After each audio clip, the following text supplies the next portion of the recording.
നമസ്കാരം, welcome back to yet another video. എല്ലാവരും സുഖമായിട്ടിരിക്കുന്നതായിരിക്കുന്നു. അപ്പോൾ നമ്മുടെ അടുത്തൊരു വീഡിയോ വീണ്ടും ഒരു മേർഡർ സ്റ്റോറി തന്നെയാണ് കേട്ടോ. ഞാൻ ഈ ഒരു സെഗ്മെൻറ്റ് തുടങ്ങിയതിന് ശേഷമാണ് ഇതുപോലുള്ള സ്റ്റോറീസും കാര്യങ്ങളും, അല്ലെങ്കിൽ സ്റ്റോറീസ് അല്ല ആക്ച്വലി റിയൽ ഇൻസിഡൻസ് ഒക്കെ കൂടുതലായിട്ട് റെഫർ ചെയ്യാൻ തുടങ്ങിയത്.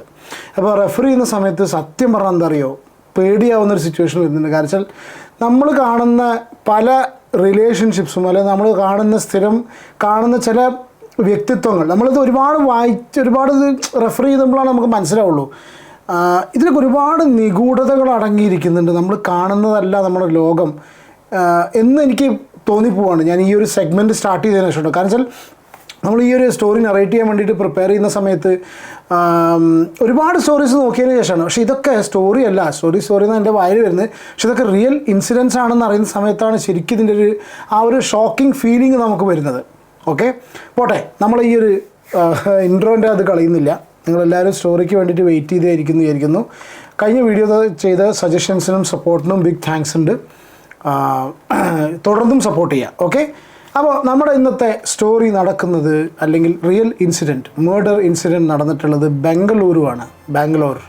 ബംഗളൂരു രാജാജി നഗറിൽ താമസിക്കുന്ന ജയകുമാർ ജെയിൻ എന്ന് പറഞ്ഞിട്ടുള്ള 41 വയസ്സുള്ള ഒരു അപ്പാരൽ ബിസിനസ്മാൻ, അല്ലെങ്കിൽ ടെക്സ്റ്റൈൽ ബിസിനസ്മാൻ്റെ കൊലപാതകം റിലേറ്റഡ് ആയിട്ടുള്ള ഒരു റിയൽ ഇൻസിഡൻ്റാണ് നമ്മുടെ ഈ ഒരു സെഗ്മെൻറ്റിൽ സ്റ്റോറിയായിട്ട് പറയുന്നത് കേട്ടോ. ബാംഗ്ലൂർ താമസിക്കുന്ന ഒരുവിധം എല്ലാവർക്കും സംഗതികൾ അറിഞ്ഞിട്ടുണ്ടായിരിക്കും. 18 ഓഗസ്റ്റ് 2019 രാജാജി നഗറിൽ താമസിക്കുന്ന ജയകുമാർ ജെയിൻ എന്ന് പറഞ്ഞിട്ടുള്ള വ്യക്തി കൊല ചെയ്യപ്പെടുന്നത്. അറിഞ്ഞവർ നിങ്ങൾക്ക് ആരെങ്കിലും എന്തെങ്കിലും കണക്ഷൻസ് ഉണ്ട്, ന്യൂസ് എന്തെങ്കിലും അറിഞ്ഞെങ്കിൽ ദയവ് ചെയ്ത് കമൻറ്റ് ചെയ്യുക. അറിയാത്തവർക്കായിട്ട് എന്താണ് ആക്ച്വലി അന്ന് നടന്ന് എന്നുള്ള ഒരു സംഭവമാണ് നമ്മൾ ഈ ഒരു സ്റ്റോറിയിലൂടെ പറയുന്നത് കേട്ടോ. 18 ഓഗസ്റ്റ് 2019 രാവിലെ ജയകുമാർ ജെയിൻ്റെ നെയ്ബേഴ്സ് ഉണർന്നത് അവരുടെ മകളുടെ റിയയുടെ ഒരു കരച്ചിലായിട്ടാണ്. ഭയങ്കര ഒരു സ്ക്രീം കേട്ടിട്ടാണ് തൊട്ടടുത്തുള്ള വീട്ടുകാർ കംപ്ലീറ്റ് ഉണർന്നതും ആ വീട്ടിലേക്ക് ഇവർ ഓടിയെത്തുന്നതും.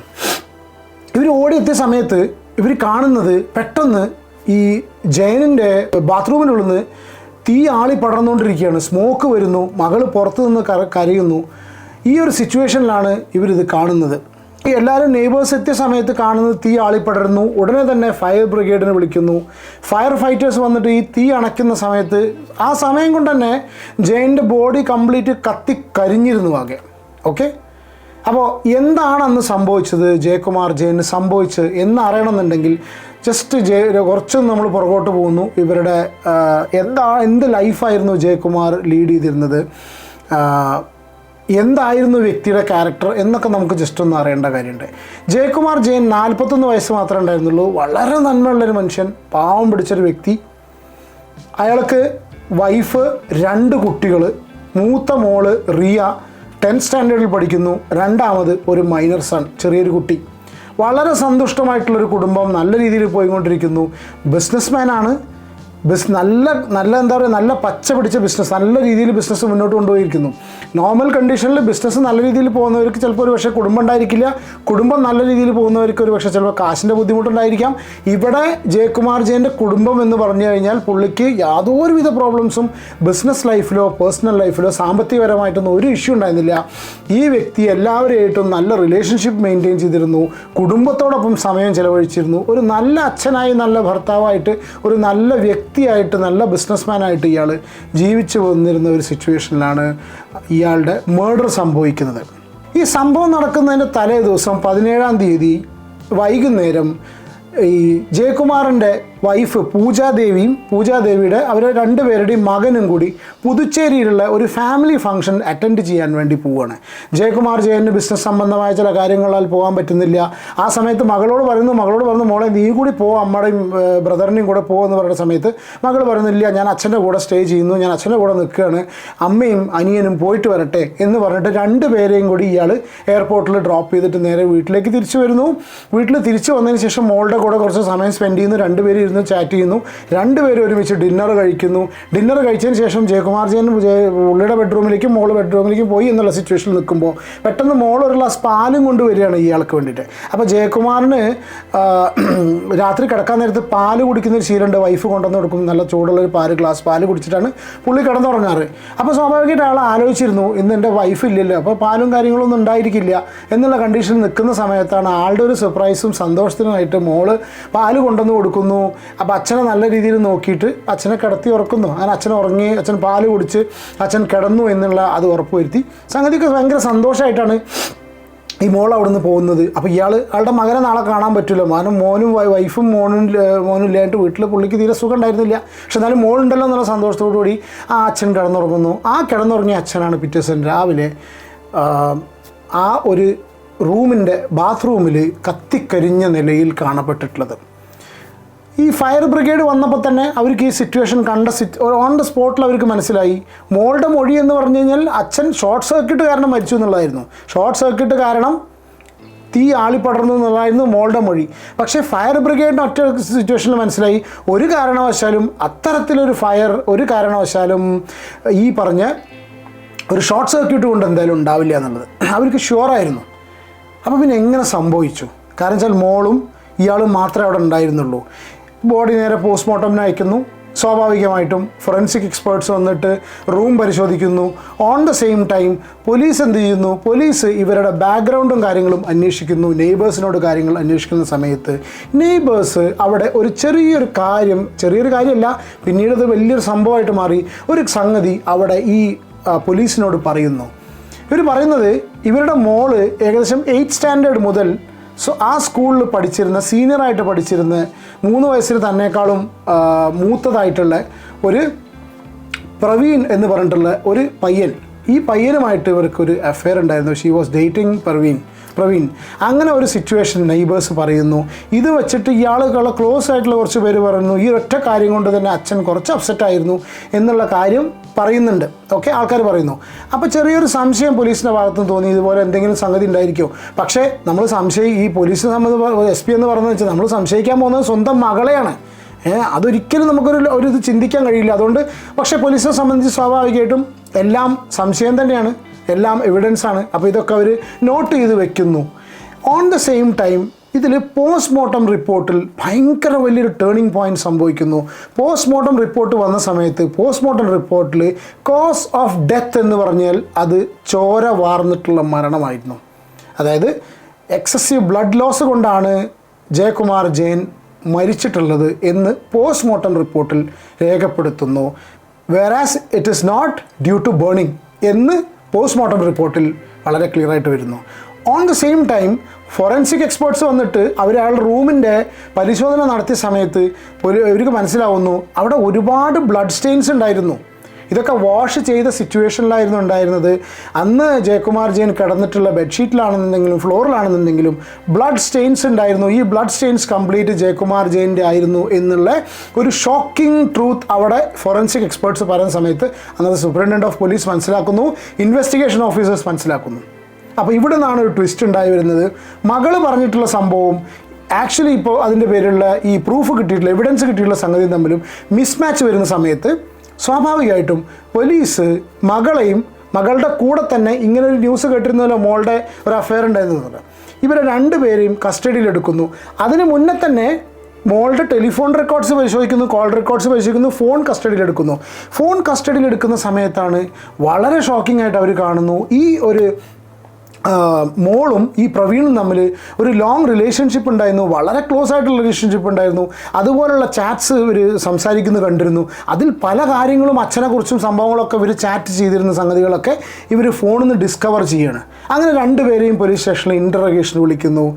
പോലീസിൻ്റെ ഇൻ്ററോഗേഷനിൽ 10ാം ക്ലാസ് പഠിക്കുന്ന ഈ റിയയ്ക്കും തന്നെക്കാളും 3 വയസ്സ് മാത്രം പ്രായം കൂടിയിട്ടുള്ള BCom ഫസ്റ്റ് ഇയറിന് ബാംഗ്ലൂരിൽ പഠിക്കുന്ന ഈ പ്രവീണിനും പിടിച്ചു നിൽക്കാൻ കഴിയുന്നില്ല. അപ്പോൾ അവരുടെ വായെന്ന എല്ലാ സത്യവും കാര്യങ്ങളും അവർ പുറത്തേക്ക് പറയുന്നു. എന്താണ് ഇവർ അച്ഛന് ചെയ്തെന്നുള്ള കാര്യങ്ങൾ അറിയുന്ന സമയത്താണ് പോലീസും ആ നാട്ടുകാരും അന്നുള്ള ന്യൂസ് പേപ്പേഴ്സും ഇപ്പം നമ്മൾ അറിഞ്ഞിട്ടുള്ള നമ്മൾ വരെ അത്രയും ഞെട്ടിപ്പോകുന്നൊരു സംഭവമാണ് നമ്മൾ കേൾക്കാൻ പോകുന്നത്. ഒരു മകളും ഒരു അച്ഛനോട് ഒരിക്കലും ചെയ്യാൻ ഒരു വാക്കുകൊണ്ട് പോലും ഒരു മോളോ മോനോ അച്ഛന്മാരെ വിഷമിച്ചിട്ടുണ്ടെങ്കിൽ അത്രയധികം മനസ്സിൽ തട്ടുന്നതാണ്.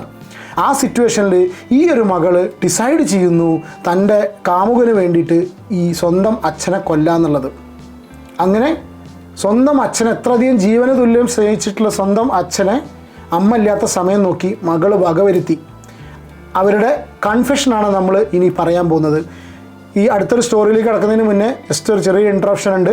നിങ്ങൾ ആരെങ്കിലും ചാനൽ സബ്സ്ക്രൈബ് ചെയ്യാതെയാണ് വീഡിയോ കാണുന്നതെങ്കിൽ ദയവായി സബ്സ്ക്രൈബ് ചെയ്യുക. വീഡിയോ ഇഷ്ടപ്പെടുകയാണെങ്കിൽ ലൈക്ക് ചെയ്യാം. സ്കൂൾ ടൈമിൽ തന്നെ 8th സ്റ്റാൻഡേർഡ് 9th സ്റ്റാൻഡേർഡ് പഠിക്കുമ്പോൾ തന്നെ റിയയും പ്രവീണും തമ്മിൽ വളരെ ക്ലോസ് ആയിട്ടുള്ള റിലേഷൻഷിപ്പിലായിരുന്നു. രണ്ടുപേരും അത്രയധികം ഭയങ്കര ക്ലോസ് ആയിട്ട് ഇഷ്ടപ്പെട്ടിരുന്നു. അവർ ഒരുമിച്ച് ജീവിക്കാൻ തീരുമാനിച്ചിരുന്നു. പ്രവീൺ അത്ര ഒരു വെൽ ടു ഡു ഫാമിലിയിൽ നിന്നല്ല വന്നിരുന്നത്. പ്രവീണിൻ്റെ അച്ഛൻ ഒരു പ്രൈവറ്റ് ഫേമിൽ വർക്ക് ചെയ്തിരുന്നു. റീസെൻ്റായിട്ട് പുള്ളിയുടെ ജോലിയിൽ ജോബ് ലോസും കാര്യങ്ങളൊക്കെ ഉണ്ടായിരുന്നു. അങ്ങനത്തെ സിറ്റുവേഷനിലായിരുന്നു. അപ്പോൾ ഈ ഒരു റിലേഷൻഷിപ്പിലായിരിക്കുന്ന സമയത്ത് സ്വാഭാവികമായിട്ടും അവർ രണ്ടുപേരും ഫോൺ കോൾസ് ഉണ്ടായിരുന്നു. മകളെ ഭയങ്കര വിശ്വാസമായിരുന്നു അച്ഛന്, അതായത് റിയയുടെ അച്ഛന് മരിച്ച ജെയിനിന് മകളെ ഭയങ്കര വിശ്വാസമായിരുന്നു. മോൾ ഒരിക്കലും ഒരു കാരണവശാലും ചെയ്യില്ല, ഒന്നും ചെയ്യില്ല എന്നുള്ള കാര്യം അമ്മ പലപ്പോഴും പറയും മോളെ ശ്രദ്ധിക്കണം എന്ന് പറയുമ്പോഴും അപ്പോഴും അച്ഛൻ പറഞ്ഞിരുന്നത് എൻ്റെ മോളാണ് മോൾ ഒരിക്കലും അങ്ങനെ ചെയ്യില്ല എന്ന് പറഞ്ഞിരുന്ന ആ ഒരു അച്ഛൻ നോട്ടീസ് ചെയ്തിരുന്നത് മോള് പലപ്പോഴായിട്ട് ഫോണിൽ ബിസി ആയിട്ടിരിക്കുന്ന സിറ്റുവേഷൻ കണ്ടു. അപ്പോൾ അച്ഛൻ പോയി നോക്കുന്ന സമയത്ത് ഇവിടെ ഫ്രണ്ട്സ് ആണെന്ന് പറയും. സ്വാഭാവികമായിട്ടും കുട്ടികളൊക്കെ പറയുന്ന പോലെ ഫ്രണ്ട്സാണെന്ന് പറയും. അപ്പോൾ ഇയാൾ അങ്ങനെ ഒഴിവാക്കി വിടും. അങ്ങനെ ഇയാൾക്ക് ഒരു ദിവസം ഇയാൾ സംശയം തോന്നിയിട്ട് മോൾ ഒരുപാട് നേരം ലേറ്റ് നൈറ്റൊക്കെ long hours of phone calls സംസാരിക്കുന്ന സമയത്ത് ചെക്ക് ചെയ്ത സമയത്താണ് മനസ്സിലായിരുന്നത് ഇവൾ സംസാരിക്കുന്നത് വേറൊരു ഗേൾ ഫ്രണ്ടിനോടോ ബോയ് ഫ്രണ്ടിനോടോ അല്ല, ഈ വ്യക്തി പ്രവീണിനോടാണ്. പ്രവീൺ എന്ന് പറഞ്ഞ് ഈ കുട്ടിയെ ലവ് ചെയ്യുന്ന ഇവരുള്ള അഫെയർ ഉണ്ടാകുന്ന ഈ പയ്യനോടാണെന്ന് ഇയാൾക്ക് മനസ്സിലാവുന്നു. മോളെ സ്വാഭാവികമായിട്ടും ഇയാൾ ശകാരിക്കുന്ന സമയത്ത് മോള് പൊട്ടിത്തെറിക്കുന്നു. മോള് പറയുന്നു എനിക്ക് പ്രവീണല്ലാതെ വേറൊരാളും വേണ്ട, എനിക്ക് ഇവൻ തന്നെ മതി എന്നുള്ള ഒറ്റ കാലിൽ മോള് നിൽക്കുന്നു. ഇയാൾ ദേഷ്യപ്പെടുന്നു, അടിക്കുന്നു, അങ്ങനെ സംഭവങ്ങളും കാര്യങ്ങളൊക്കെ ഉണ്ടാവുന്നതിനൊടുവിൽ ഇയാൾ കുട്ടീനെ സ്കൂളിൽ നിന്ന് മാറ്റുന്നു, വേറെ സ്കൂളിലേക്ക് കൊണ്ടുപോകുന്നു. ആ ഒരു സിറ്റുവേഷനിൽ രണ്ടുപേരും തമ്മിലുള്ള റിലേഷൻഷിപ്പ് പോയി എന്നുള്ളത് ഈ അച്ഛൻ വിചാരിക്കുന്നു. സ്വാഭാവികമായിട്ടും മകളുടെ ആക്ടിവിറ്റീസും സംഭവം കാര്യങ്ങളൊക്കെ കാണുന്ന സമയത്ത് പ്രത്യേകിച്ചൊന്നും കാണുന്നില്ല. അച്ഛൻ പറഞ്ഞു കേട്ടിട്ട് മോള് മനസ്സിലാക്കി, മോള് നല്ല രീതിയിൽ മുന്നോട്ട് പോകുന്നു, അച്ഛൻ പറഞ്ഞ പോലെ തന്നെ മുന്നോട്ട് പോകുന്നു എന്നുള്ള രീതിയിൽ സമാധാനിച്ചിരിക്കുന്ന സിറ്റുവേഷനായിരുന്നു അച്ഛൻ ഉണ്ടായിരുന്ന ആ സമയത്ത് ഈ ജയൻ ഉണ്ടായിരുന്നത്. ഈ സിറ്റുവേഷനിലാണ് ഇവർ സീക്രട്ട്ലി ബോംബെയിലേക്ക് പോകുന്നു. ഈ അമ്മ പൂജാദേവിയോട് പറയുന്നു, മോള് പറയുന്നു ഞാൻ ഫ്രണ്ട്സിൻ്റെ കൂടെ അന്ന് ഫാഷൻ ടെക്നോളജിയിലും ഇതിലൊക്കെ ആയിരുന്നു, ഫാഷൻ ഷോസിലൊക്കെ ആയിരുന്നു, മോൾക്ക് ഡ്രസ്സിങ്ങിലും ഇതിലൊക്കെ ആയിരുന്നു മോൾക്ക് താല്പര്യം. പക്ഷേ ഈ ജയകുമാർ ജയൻ വിചാരിച്ചെന്ന് വെച്ചാൽ മോളെ അത്യാവശ്യം നല്ല രീതിയിൽ എഡ്യൂക്കേറ്റഡ് നല്ല ജോലിയൊക്കെ കിട്ടണം എന്നുള്ള രീതിയിൽ നിന്നിരുന്നത്. പക്ഷേ ഫാഷനിലൊക്കെ ഇൻട്രസ്റ്റ് ഉണ്ടായിരുന്നു ഇവള്. അമ്മോട് പറഞ്ഞു ഞാൻ പെൺകുട്ടികൾ ഫ്രണ്ട്സിൻ്റെ കൂടെ ബോംബെയിലേക്ക് പോകുകയെന്ന് പറഞ്ഞിട്ട് ഇവള് പോകുന്നത് ആക്ച്വലി ഇവൻ്റെ കൂടെയാണ് ബോംബെയിൽ 5 ദിവസത്തിന് പോകുന്നത്. They were dating in Mumbai for 5 days. ഈ 5 ദിവസം പോയ കാര്യം അമ്മയും മറച്ചു വെച്ചു. പക്ഷേ അച്ഛൻ എങ്ങനെയോ ഈ സംഗതി കണ്ടുപിടിച്ചു. ആരോടും പറയാതെ മോൾ ഈ ചങ്ങാതിയുടെ കൂടെ പോയി എന്ന് കണ്ടുപിടിക്കുന്ന സമയത്ത് എങ്ങനെയാണ് സംഭവിച്ചെന്ന് നോക്കുന്ന സമയത്താണ് ഇവർ രണ്ടുപേരും സീക്രട്ടായിട്ട് മോൾസിലും അതുപോലെ സൈബർ കഫേയിലും വെച്ച് കണ്ടിരുന്നു. അങ്ങനെയാണ് ഇവർ റിലേഷൻഷിപ്പ് ഉണ്ടായിരുന്നത്. മാത്രമല്ല ഈ ഫോൺ ആദ്യം അച്ഛൻ പിടിച്ചിട്ട് പോകുന്ന ഫോൺ വാങ്ങിച്ചതിന് ശേഷം ഈ പയ്യൻ ഇവക്കൊരു ഫോൺ വാങ്ങി കൊടുത്തിരുന്നു നമ്മൾ സംസാരിക്കാൻ വേണ്ടി. അങ്ങനെ രണ്ടുപേരും സീക്രട്ടായിട്ട് ഈ ഒരു ടെലിഫോണിലൂടെ സംസാരിച്ചിരുന്ന വിവരം അച്ഛൻ പിടിക്കുന്നു. ആ അച്ഛൻ അന്ന് ഇതുവരെ മോളെ അത്രയധികം വിശ്വസിച്ചിട്ടുള്ള മോൾ ഇങ്ങനെ ചെയ്തുല്ലോ എന്നുള്ള ഒറ്റ കാര്യം കൊണ്ട് അച്ഛന് ഇവിടെ മേലുള്ള കംപ്ലീറ്റ് ആ ഒരു വിശ്വാസം പോകുന്ന ആ ഒരു ഘട്ടത്തിൽ ഈ അച്ഛൻ ശരിക്കും എനിക്ക് ഉൾക്കൊള്ളാൻ കഴിയുന്നുണ്ടാവില്ല. ആ ഒരു നിമിഷത്തിൽ അച്ഛൻ പൊട്ടിത്തെറിക്കുന്നു. അച്ഛൻ എന്ത് ചെയ്യണം മകളെന്നറിയാതെ അച്ഛനെ ഒരുപാട് അടിക്കുന്നു. ഇവൻ ഇതിലൊക്കെ ആർട്ടിക്കിൾസിലൊക്കെ വായിച്ചെന്ന് മറ്റേ ബെൽറ്റ് ഊരിയിട്ട് വരെ അച്ഛനെ അടിക്കുന്നു. അത്രയും ഭയങ്കര സ്ട്രോങ് ആയിട്ടുള്ള രീതിയിൽ ആ കുട്ടിയെ ശകാരിക്കുന്നു, അതിൻ്റെ അടുത്ത് മൊബൈൽ പിടിച്ചു വാങ്ങുന്നു. ഈ സംഗതി 10ാം ക്ലാസ് പഠിക്കുന്ന ഈ പെൺകുട്ടി, 10ാം ക്ലാസ് പഠിക്കുന്ന ചെറിയ കുട്ടിയൊന്നുമല്ല, 10ൽ പഠിക്കുന്ന ഈ പെൺകുട്ടിക്ക് ഈ ഈവിൾ മൈൻഡ് തന്നെ പറയാം. അത് എന്തുകൊണ്ടാണ് ഞാൻ പറയുന്നത് കുറച്ചും കൂടി കഴിയുമ്പോൾ മനസ്സിലാവും. ഈ കുട്ടിക്ക് അത്രയധികം മനസ്സിന് ആഘാതമാവുന്നു. ഇവൻ്റെ കൂടെ ഒളിച്ചോടാം അല്ലെങ്കിൽ ഇവൻ്റെ കൂടെ ജീവിക്കാം എന്ന് അത്രയും സ്ട്രോങ് ഡിസിഷൻ എടുത്തിട്ടുള്ള ആ ഒരു പെൺകുട്ടി ഇവൻ്റെ കൂടെ പോകണം, ഇവനെ ഇതാക്കണം എന്നല്ല ആ കുട്ടിയെന്ന് തീരുമാനിക്കുന്നത്.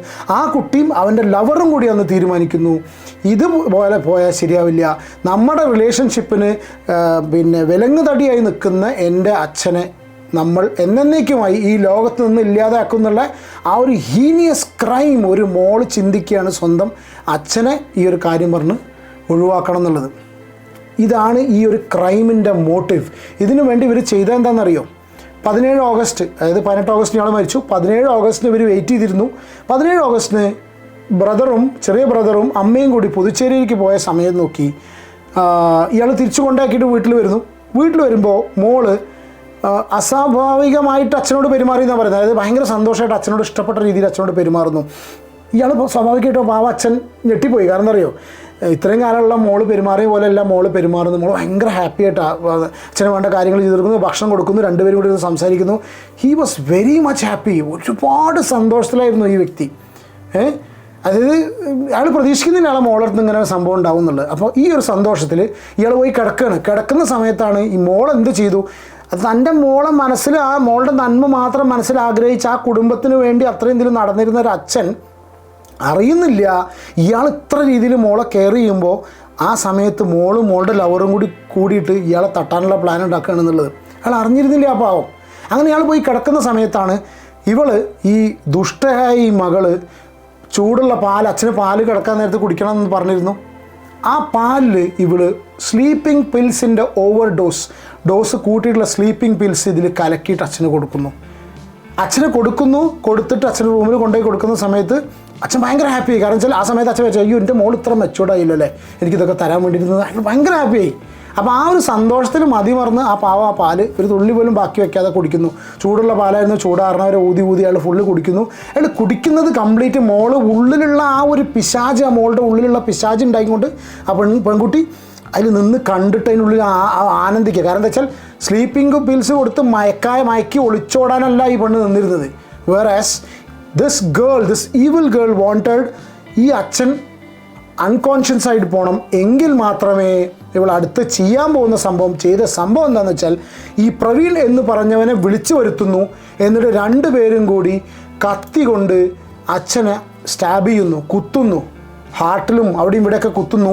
സോ ദാറ്റ് കൈയൊക്കെ മുറിച്ചിട്ട്, അതായത് എത്രയും പെട്ടെന്ന് ബ്ലഡ് ലോസ് ഉണ്ടായിട്ട് അച്ഛൻ മരിച്ചു പോകുന്ന സിറ്റുവേഷനിൽ ഹീനിയസ് ഈവിൽ ക്രൈം അവിടെ രാത്രി കമ്മിറ്റ് ചെയ്യുന്നു. സ്വന്തം അച്ഛനെ വകവരുത്തുന്നു. പാവം ഇയാൾ ജയകുമാർ ജയൻ, പുള്ളിക്ക് അൺകോൺഷ്യസ് സിറ്റുവേഷനിലല്ലേ, സ്ലീപ്പിംഗ് പിൽസിന് ഓവർഡോസ് അല്ലേ, പുള്ളി അറിഞ്ഞില്ല, അയാൾ തന്നെ മരണത്തിലേക്ക് പോയത് ആളെ അറിഞ്ഞില്ല. He could not react. അയാൾക്കൊന്നും ചെയ്യാൻ കഴിയില്ല, ആളും മരിച്ചു പോകണം. ഓൺ ദ സ്പോട്ടിൽ രക്തം മാറുന്ന ഇയാൾ മരിക്കുന്നു. മരണം കഴിഞ്ഞതിന് ശേഷം ഈ ബോഡി ഒളിപ്പിക്കണമല്ലോ. അപ്പോൾ ഇവർ പെട്ടെന്ന് എന്താ ചെയ്യേണ്ടതെന്ന് അറിയില്ല. ഈ ബ്ലഡുള്ള ബോഡി ഇവർ ഡ്രാഗ് ചെയ്തിട്ട് ബാത്റൂമിലേക്ക് കൊണ്ടുപോകുന്നു. ബെഡ്ഷീറ്റ് അവർ വാഷ് ചെയ്യുന്നു, വാഷിംഗ് മെഷീനിലിട്ട് വാഷ് ചെയ്ത ശേഷം ഉണക്കാടുന്നു.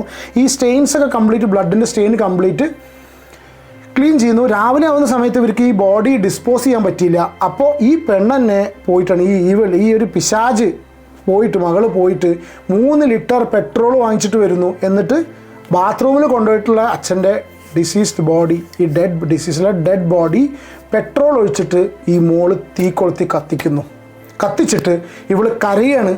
അതായത് സോ ദാറ്റ് ഒരു തീപിടുത്തമാണ് എന്നുള്ളത് ഫീൽ ചെയ്യാൻ വേണ്ടിയിട്ട് ഇവൾ ഉറക്ക കരയുന്നു. ആൾക്കാരെല്ലാവരും ഓടിക്കൂടുന്ന സിറ്റുവേഷൻ ഉണ്ടാവുന്നു. അങ്ങനെ വന്നിട്ട് അങ്ങനെയാണ് ഈ വ്യക്തിയെ ഈ മോള് വകവരുത്തിയത്. അതായത് തൻ്റെ കാമുകിയെ നിരന്തരമായിട്ട് പീഡിപ്പിച്ചിരുന്ന ഒരു അച്ഛൻ എന്നുള്ളൊരു പിക്ചറാണ് ഈ പ്രവീണിന് ഈ ചങ്ങാതി ഇവർ കൊടുത്തിട്ടുണ്ടെങ്കിൽ ഇപ്പം ചെയ്യാൻ പാടില്ലല്ലോ അല്ലേ. അപ്പോൾ ആ ഒരു പിക്ചർ കിട്ടിയ ആൾക്ക് Praveen wanted to protect his lover. ആളുടെ അച്ഛൻ്റെ ഈ പൈശാചികമായുള്ള കാര്യങ്ങളിൽ നിന്ന് ലവറിനെ പ്രൊട്ടക്റ്റ് ചെയ്യുക എന്നുള്ളൊരു കാര്യം കൊണ്ട് ഈ ഒരു ക്രൈമിന് കൂട്ടുനിൽക്കുന്നു. രണ്ടുപേരും ഒരുപാട് ക്രൈം മൂവീസും ക്രൈം ക്ലിപ്സും കാര്യങ്ങളും നോട്ട്സൊക്കെ നോക്കിയതിന് ശേഷമാണ്, ഒരുപാട് ദിവസത്തെ പ്രിപ്പറേഷൻ ഒടുവിലാണ് ഈ വ്യക്തിയെ എന്നേക്കുമായി ഇല്ലാതാക്കാൻ തീരുമാനിച്ചത്. രണ്ടുപേരും കൂടി ഈ പറഞ്ഞിട്ടുള്ള ഒരു ഹീനിയസ് ക്രൈം ചെയ്തിട്ടുള്ളത്. കേൾക്കുന്നത് എന്താ വെച്ചാൽ, ഞാൻ ഈ ന്യൂസ് പേപ്പേഴ്സ് കട്ടിങ്സും കാര്യങ്ങളൊക്കെ വായിച്ച സമയത്ത് മനസ്സിലാക്കുന്നത്, അമ്മ പൂജാദേവി തിരിച്ചു വന്നതിന് ശേഷം അമ്മ പറഞ്ഞത് ഇതാണ്, എൻ്റെ മോൾ ഒരിക്കലും ഇങ്ങനെ ഒരു കാര്യം ചെയ്യില്ല. കാരണം അവളില്ല, അവരത് കുടിക്കാതെ അവളൊരിക്കലും ഇതിൽ ഭാഗമാവില്ല, അവനായിരിക്കും ചെയ്തത്. വേറെ പ്രവീണിൻ്റെ പാരൻസിന് ഈ ഒരു അഫെയറിനെ കുറിച്ച് തന്നെ അറിയില്ലായിരുന്നു. അവൾ ഒന്നും ചെയ്യില്ല എന്നുള്ള കാര്യമാണ് ഈ അമ്മ അന്നത്തെ പോലീസ് കാര്യങ്ങളോട് പറഞ്ഞിരുന്നത്, ഇൻവെസ്റ്റിഗേറ്റിംഗ് ഓഫീസേഴ്സിനോട് പറഞ്ഞിരുന്നതെന്നാണ് പറയപ്പെടുന്നത്. പിന്നെ ഒരു വ്യക്തി പറയുന്നൊരു സംഭവം കൂടി ഞാൻ ന്യൂസ് പേപ്പറിൽ വായിച്ചു. ഇയാളുടെ അച്ഛൻ്റെ ഫ്യൂണറലിന് പെർമിഷൻ കിട്ടിയിട്ട് പോലും അച്ഛൻ്റെ ഫ്യൂണറലിന് മകൾ വരാൻ തയ്യാറായില്ല. അത് ഫേസ് ചെയ്യാൻ മടി കൊണ്ടല്ല, യാതൊരുവിധ പശ്ചാത്താപവും സ്വന്തം അച്ഛനെ കൊന്നതിലില്ല ഈ മകൾക്ക് എന്നുള്ളതാണ് ഈ മകൾ അന്ന് അവിടുത്തെ ഇൻസ്പെക്ടേഴ്സിനോടും ഇൻവെസ്റ്റിഗേറ്റിംഗ് ഓഫീസേഴ്സിനോടും കൺഫെസ് ചെയ്തത് എന്നാണ് അന്നത്തെ ഒരു ഇതിൽ അറിയാൻ കഴിഞ്ഞത്. Very sad. ഇത് റിയൽ ഇൻസിഡൻ്റ് ആണ്. രാജാജി നഗറിൽ ബാംഗ്ലൂർ സംഭവിച്ചിട്ടുള്ള ഒരു പക്ഷേ ചിലപ്പോൾ 2019 ബാംഗ്ലൂരിലുള്ള ആൾക്കാർക്കൊക്കെ ഒരു പക്ഷേ അറിയുമായിരിക്കാം. വെരി എന്താ അറിയോ, അച്ഛൻ മകൾ എന്നുള്ള റിലേഷൻഷിപ്പൊക്കെ ഉണ്ടല്ലോ, നമ്മൾ കാണുന്ന റിലേഷൻഷിപ്സൊക്കെ ക്വസ്റ്റ്യൻ. അതാണ് ഞാൻ ഫസ്റ്റ് തുടക്കത്തിൽ തന്നെ പറഞ്ഞത്. നമ്മൾ പല കഥകളും കേൾക്കുന്ന സമയത്ത് ഇതുപോലെയാണോ ലോകം, ഇതുപോലെയാണോ ജീവിതം എന്ന് തോന്നിപ്പോവും. ഈ മകൾക്ക് ഒരു തുള്ളി പോലും ഒരു കുറ്റബോധം അവിടെ ഉണ്ടാവുന്നില്ല. ഈ മോള് മൈനറാണ്. She was send to juvenile home. Okay, മറ്റവൻ 19 വയസ്സായതുകൊണ്ട് പരപ്പന അഗ്രഹാര പ്രിസണിലാണ് അവനിട്ടിട്ടുള്ളത്. അപ്പോൾ ഇതാണ് ഒരു അഗെയിൻ ബാംഗ്ലൂരിൽ നിന്നൊരു റിയൽ സ്റ്റോറി 2019 സംഭവിച്ചാണ്. നിങ്ങൾ എത്ര പേര് കേട്ടിട്ടുണ്ടെന്ന് അറിയില്ല. കേട്ടവർ നിങ്ങളുടെ അഭിപ്രായം ജസ്റ്റ് കമൻറ്റ് ചെയ്യുക. അല്ലാത്തവർ എന്താണ് നിങ്ങൾക്ക് ഈ സ്റ്റോറി കണ്ടിട്ട് തോന്നുന്നത് എന്നുള്ളതും കൂടി കമൻറ്റ് ചെയ്യാൻ മറക്കരുത്. വീഡിയോ ഇഷ്ടപ്പെട്ടാൽ ദയവേത് ലൈക്ക് ചെയ്യുക. നമ്മുടെ ചാനൽ സബ്സ്ക്രൈബ് ചെയ്യുന്ന കാര്യം പരിഗണിക്കുക. ഒപ്പം ഞാൻ വീണ്ടും ഒരു കാര്യം കൂടി പറയുന്നു, ഗോപ്രോ റിയാക്ട്സ് എന്ന് പറഞ്ഞിട്ട് മറ്റൊരു ചാനലും കൂടി ഉണ്ട്. ആ ചാനലിൽ നമ്മുടെ യൂഷ്വൽ സോഷ്യൽ ഇഷ്യൂസിനുള്ള റിയാക്ഷൻ വീഡിയോസും പോകുന്നുണ്ട്. അപ്പോൾ അടുത്തൊരു ക്രൈം സ്റ്റോറി വരെ take care and God bless.